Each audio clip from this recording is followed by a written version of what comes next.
Video berdurasi 38 detik dugaan perundungan siswi SMP di Kota Bengkulu viral di media sosial.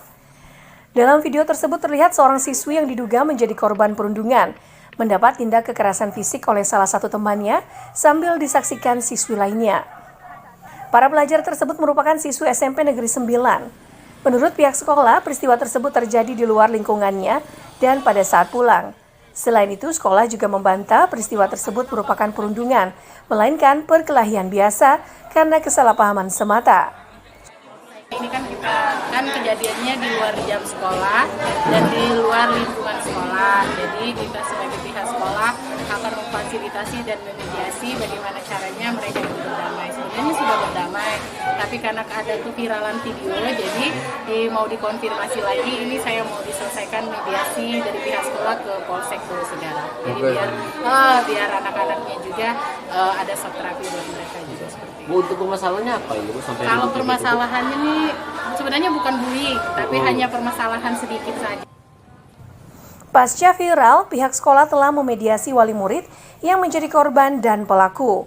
Namun lantaran tidak menemui kata sepakat, akhirnya dilanjutkan di Polsek Teluk Segara. Dan kedua belah pihak akhirnya sepakat berdamai dengan surat perjanjian.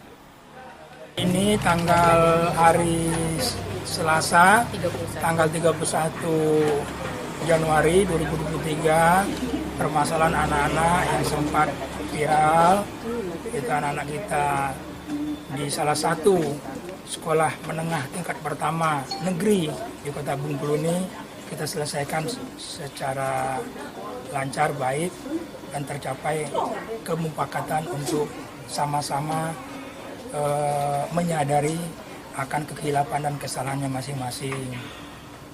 Seperti itu. Oke Pak, dari tadi apa inti poin untuk perdamaian apa Pak? Inti poin yang perdamaian tadi yang pertama antara korban dan terlapor ya, karena belum melapor, korban dan terlapor itu sama-sama menyadari akan kesalahan. Sekolah menyatakan siswi yang menjadi korban telah diobati dan kondisinya baik-baik saja. Pihak sekolah berjanji akan mendampingi siswinya, baik yang menjadi korban maupun pelaku, untuk mengembalikan kondisi psikologis mereka agar kejadian ini tidak terulang. Tim Liputan melaporkan dari Kota Bengkulu. Menyikapi kekerasan di kalangan pelajar tersebut, Kapolresta Bengkulu Kombes Pol Aris Sulistiono mengimbau para orang tua untuk memperhatikan benar-benar tingkah laku dan pergaulan anak-anak. Pihak sekolah dan Dewan Guru untuk membantu mengawasi dan memberikan edukasi kepada anak-anak agar menghindari hal-hal negatif, khususnya yang mengandung kekerasan. Kekerasan yang dilakukan oleh anak-anak, harapan kita tentunya para orang tua dan juga pengasuh anak ya, agar betul-betul memperhatikan anak-anaknya sehingga paham betul apa yang dilakukan oleh anak-anaknya, termasuk anak-anak yang berada di lingkungan sekolah. Kami berharap ada kerjasama yang baik dengan para sekolah, Bapak dan Ibu Guru untuk membantu juga melakukan edukasi, melakukan penekanan pada anak-anak bahwa hal-hal yang negatif yang tidak sewajarnya dilakukan oleh anak-anak, apalagi itu mengandung unsur kekerasan, agar jangan dilakukan. Jadi kita memberikan himbauan supaya betul-betul anak-anak yang menjadi penerus generasi bangsa ini betul-betul kita siapkan. Beberapa kasus kekerasan lainnya juga tercatat di lingkungan sekolah dalam beberapa bulan terakhir di Kota Bengkulu, termasuk kekerasan siswa terhadap guru dan sebaliknya. Tim Liputan melaporkan dari Kota Bengkulu. Dinas Pemberdayaan Perempuan dan Perlindungan Anak Kabupaten Bengkulu Utara Selasa pagi mendatangi rumah murid SD yang diduga nyaris menjadi korban penculikan pada Kamis 26 Januari lalu. Mereka hendak memberikan pendampingan Nasyatul Khalia yang hingga saat ini masih takut pergi ke sekolah. Kabid Perlindungan Anak Perempuan dan Perlindungan Khusus Anak DPPPA, Siti Zuraida mengatakan mereka akan terus mendampingi korban dan membujuknya untuk kembali bersekolah.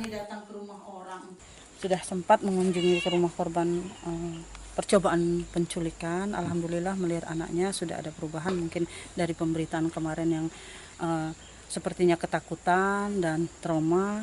Namun pada hari ini kami lihat tadi sepertinya anaknya sudah mulai riang kembali, sudah mulai pulih kembali, dan ketika diajak berkomunikasi juga sudah lancar.